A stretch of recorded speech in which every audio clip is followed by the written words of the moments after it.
Hi everyone, this is Asma Mushtaq from the double E vibes. और इस lecture में हम AC analysis of common emitter amplifier जो है वो परफॉर्म करेंगे। एक चीज़ आपने याद रखनी है, कॉमन एमिटर एम्पलीफायर का एनालिसिस करते वक्त, स्पेशली एसी एनालिसिस करते वक्त हम क्या करते हैं, सारे के सारे कैपेसिटर्स को क्या कर देते हैं, शॉर्ट सर्किट से रिप्लेस कर देते हैं। और इसी तरह से जो आपके पास यहाँ पर डीसी सोर्सेस होते हैं उसको हम क्या कर देते हैं, ग्राउंड से रिप्लेस कर देते हैं। ओके ये आपके पास तीन तरह के कैपेसिटर्स हैं, C1, C2 और C3। इनपुट कपलिंग कैपेसिटर इस वजह से हम यूज़ करते हैं ताकि जो आपने डीसी सोर्स के साथ जो क्यू पॉइंट इस्टेब्लिश किया है वो बेसिकली डिस्टर्ब ना हो अगर आपके एसी सिग्नल के अंदर कोई ना कोई डीसी ऑफसेट प्रेजेंट है। इसी तरह से लोड जो है वो कोई बैक ईएमएफ जनरेट करके आपके क्यू पॉइंट के आउटपुट वोल्टेजेस को डिस्टर्ब ना करे। That's why we use the output coupling capacitor. Okay emitter terminal के ऊपर ये जो बाईपास कैपेसिटर हम यूज़ करते हैं, it effectively shorts the emitter terminal. Okay तो इसको शॉर्ट सर्किट से ये बेसिकली रिप्लेस कर देते हैं। नाउ लेट्स स्टार्ट और evaluate the voltage gain for this common emitter amplifier. उसको इवैल्यूएट करने के लिए वोल्टेज गेन का जो सिंपल फॉर्मूला होता है which is denoted by AV, it is equal to the output voltage which is actually VC divided by VB, small VB, इसके इक्वल आ जाएगा। ठीक है, this is the voltage gain of the amplifier. एक तो आपने ये चीज़ याद रखनी है।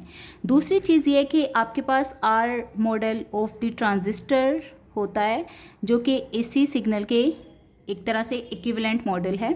सो अगर आप देखें तो आपके पास जो R model of the transistor है, जब एक AC सिग्नल आएगा उसको आप देख सकते हैं कि ये हमारे पास रेजिस्टेंसेस के साथ, यानी R internal resistance, R base जो बेस की इंटरनल रेजिस्टेंस, और ये हमारे पास current source, dependent current source के साथ कलेक्टर टर्मिनल को हम रिप्लेस करते हैं और इसकी वैल्यू होती है alpha AC times of IE या IC, एक ही बात है।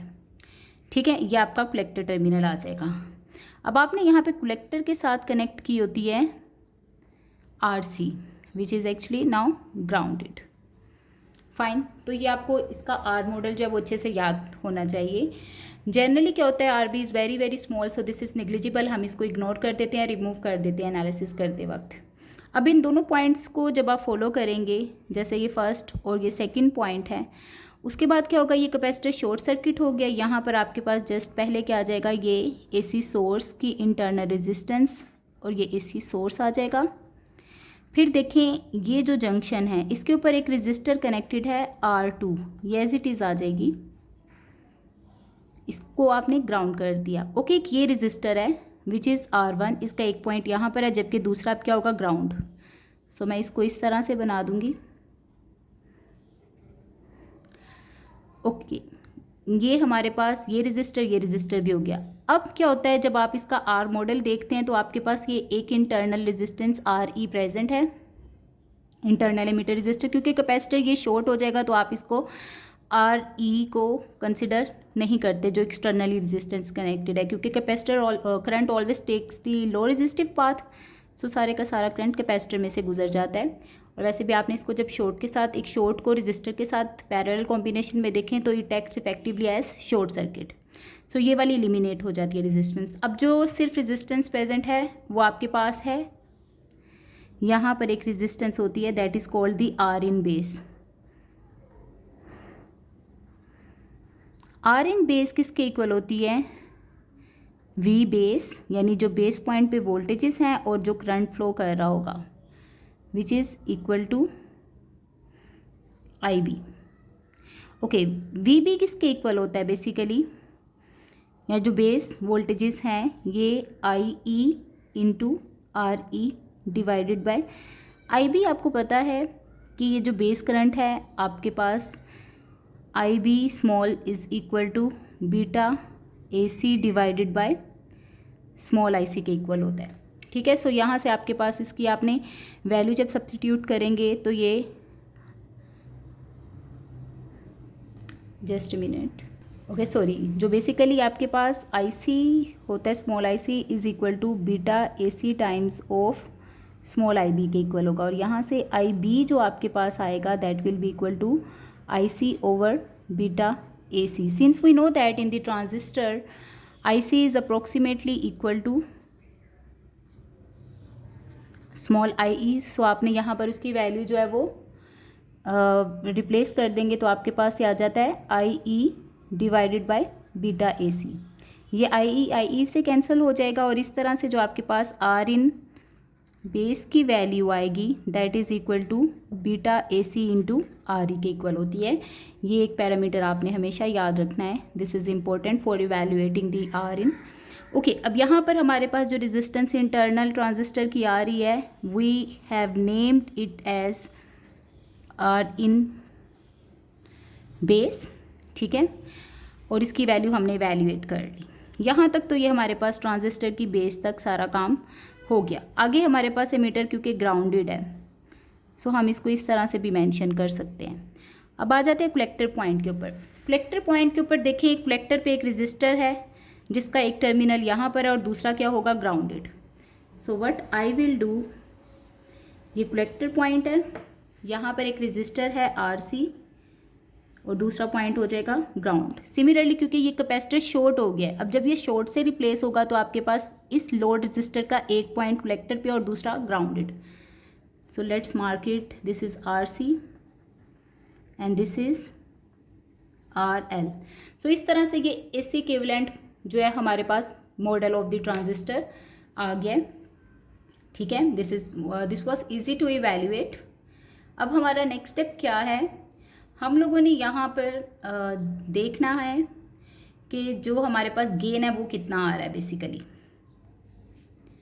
अगर इस सर्किट को आप देखें तो ये जो सोर्स सिग्नल है ये यहाँ तक बेस तक ट्रांजिस्टर के पहुँचते पहुँचते इन resistances R1 R2 R in base में से कुछ ना कुछ अटेन्यूएट होगा क्योंकि ये दोनों रेजिस्टेंसेस एक तरह से हमारे पास क्या आ जाएंगे, सीरीज़ में कनेक्ट हो जाएंगे. अगर मैं इनका इक्विवेलेंट फाइंड करती हूँ, what do I mean to say that if this is RS जो आपके पास यहाँ पर सोर्स के साथ कनेक्टेड है और फिर यहाँ पर एक रजिस्टर आ रही है, sorry this is your RS basically, और यहाँ पर ये आपके पास R इन टोटल होगी और उसके बाद ये ट्रांजिस्टर की बेस आ जाती है. Fine. So R in total is equal to what, R1 parallel to R2 parallel to R in base के. ओके, और क्योंकि ये दोनों अब देखें सीरीज़ में तो वोल्टेज डिवीजन रूल लगकर आपके पास जो VS है बेसिकली और जो बेस वोल्टेजेस हैं वो डिफरेंट होंगे. VS is not equal to VB. Okay, so आपके पास कुछ ना कुछ सिग्नल जो है वो यहाँ पे ड्रॉप हो जाएगा which is actually called the attenuation of your signal. You can also find its formula. So VB is equal to R in total divided by R in total plus RS into VS आ जाएगा. Fine. So ये चीज़ आपने याद रखनी है.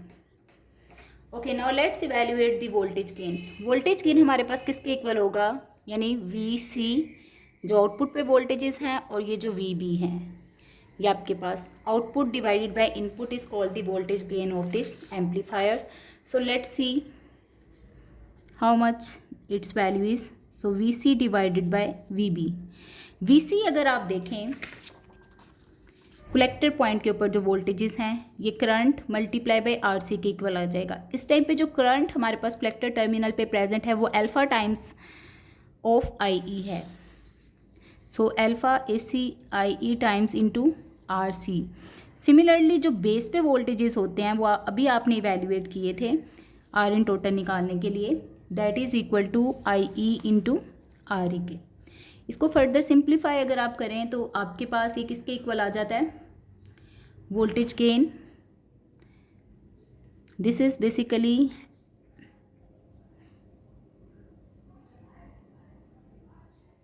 IE into RC भी आप कह सकते हैं और ये हमारे पास आ जाएगा IE into RE. IE cancel out हो जाएंगे. सो आपके पास voltage gain of the transistor जो है वो आ जाता है AV RC ओवर RE.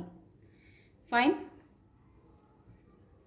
ये हमारे पास उस टाइम पे होगा जब हमारे पास जो लोड है उसको मैंने कंसिडर नहीं किया हुआ, लोड रेजिस्टर को. अदरवाइज अगर आप देखें जो अभी हमने इक्विवेलेंट मॉडल ड्रॉ किया था, तो आउटपुट के ऊपर हमारे पास जो ओवरऑल करंट है दैट इज़ दी IE, और जो आउटपुट रेजिस्टेंस है वो इन दोनों का पैरेलल कॉम्बिनेशन है। फाइन। सो आपके पास RC किसकी इक्वल आ जाती है, RC पैरेलल टू RL, और इन दोनों के पैरेलल कॉम्बिनेशन से हमारे पास वोल्टेज गेन जो है वो स्मॉलर RC ओवर RE के इक्वल आ जाता है। Fine. Overall voltage gain of the transistor जो है वो किसके इक्वल होगा, क्योंकि ये भी हमने यहाँ तक जो है वो गेन निकाला है, यानी output voltage over input voltage. And what about this, जो कि आपका सोर्स था और यहाँ पर पहुँचते पहुँचते कम हो गया। लेट्स एज्यूम दैट कि आपके पास VS जो है वो 10 मिली वोल्ट है और जो आपके पास VB है वो 2 मिली वोल्ट तक आया, तो it means your signal is actually attenuated. ये अटेनुएट हो गया, उसका मैग्नीट्यूड रिड्यूस हो गया, और कितना रिड्यूस हो गया, attenuation can be evaluated as 10 millivolt, okay sorry, output 2 millivolt divided by 10 millivolt. So 2 divided by 10 आपके पास कितना आ जाएगा, 1/5 which is equal to 0.2। So basically 0.2 times आपका सिग्नल जो है वो अटेनुएट हो चुका हुआ है, आपका गेन जो है वो रिड्यूस हो गया है। सो ओवरऑल वोल्टेज गेन जो होता है वो आपके पास attenuation times the voltage gain, attenuation times the gain of the transistor, gain के इक्वल आ रहा होता है। So in this way you will be evaluating the overall voltage gain of the amplifier. जो सिंपल वोल्टेज गेन है वो कहाँ से कहाँ तक है, VC ओवर VB के। और अगर आपने ओवरऑल गेन देख लिया है इनपुट से लेके आउटपुट तक, तो वो किसके इक्वल आ जाएगा, अटेनुएशन को मल्टीप्लाई करेंगे आप वोल्टेज गेन जो कि आपने VC ओवर VB करके निकाला होगा। अब हम देखते हैं effect of the bypass capacitor, कि हमारे पास बाईपास कैपेसिटर का क्या मतलब है। यानी अगर आप देखें यहाँ पे जो वोल्टेज गेन है वो टोटली डिपेंडेंट है इंटरनल एमिटर रेजिस्टेंस पे। अब ये जो इंटरनल एमिटर रेजिस्टेंस होती है ये हाईली डिपेंडेंट ऑन टेम्परेचर होती है।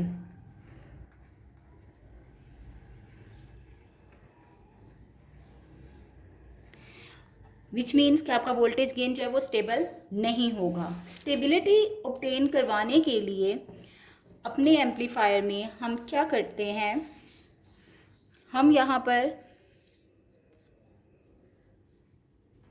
बेसिकली ये जो आपके पास एमिटर रेजिस्टेंस कनेक्टेड है इसको स्वैम्पिंग कर देंगे। स्वैम्पिंग करने का क्या मतलब है कि ये जो एमिटर रेजिस्टेंस है इसको हम हाफ में स्प्लिट करके लगा देंगे, और हाफ के अक्रॉस कैपेसिटर होगा और हाफ के अक्रॉस कैपेसिटर नहीं होगा। So what do I mean कि ये जो आपके पास एक तरह से एमिटर टर्मिनल है इसके ऊपर हम रेजिस्टेंस इसको 2 में स्प्लिट कर देंगे। We will call it RE1 and RE2, और एक के क्रॉस कैपेसिटर लगा देंगे ताकि हमारे पास मैक्सिमम गेन ऑब्टेन हो। और एक के क्रॉस कैपेसिटर इस वजह से नहीं लगाएंगे ताकि आपके पास जो गेन है वो सिर्फ इंटरनल एमिटर रेजिस्टेंस पे डिपेंडेंट ना रहे, just to gain the stability. So अब आपके पास जो गेन आएगा वो किसके इक्वल आ जाएगा, RC RE प्लस RE1 के। वाई, बिकॉज आपके पास ये इंटरनल एमिटर रेजिस्टेंस के साथ सीरीज़ में ऐड हो रही होगी ये रेजिस्टेंस, और इस तरह से आपके पास जो voltage gain of the amplifier है वो क्या हो जाता है, स्टेबल हो जाता है। ठीक है, क्योंकि ये अब सिर्फ इंटरनल एमिटर रेजिस्टेंस के ऊपर डिपेंडेंट नहीं रहता बल्कि जो एक्सटर्नली रेजिस्टर है उसके ऊपर भी डिपेंड करना स्टार्ट कर देता है। लेकिन इसका एक ड्रॉबैक क्या है, जब आप ये स्वैम्पिंग परफॉर्म करते हैं स्टेबिलिटी तो आपको ऑब्टेन हो जाती है, लेकिन क्योंकि आपके पास जो वोल्टेज गेन है वो इस रेजिस्टेंस के ऊपर डिपेंड करना स्टार्ट कर देता है, तो इस तरह से voltage gain is slightly reduced because of swamping. Thank you for watching.